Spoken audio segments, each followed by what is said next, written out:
Duterte. Ano po mga katangian, sir, nakita niyo po sa kanya? Para sa akin, totoo. Napakatotoong tao.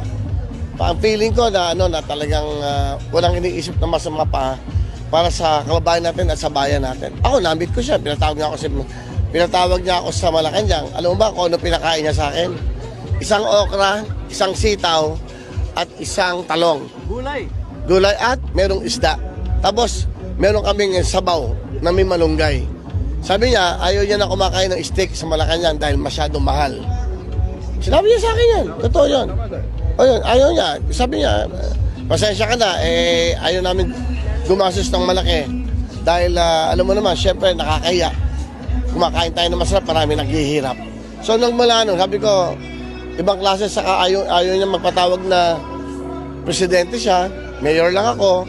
Syempre, nadagdagan yung respeto mo. Saka nakilala ko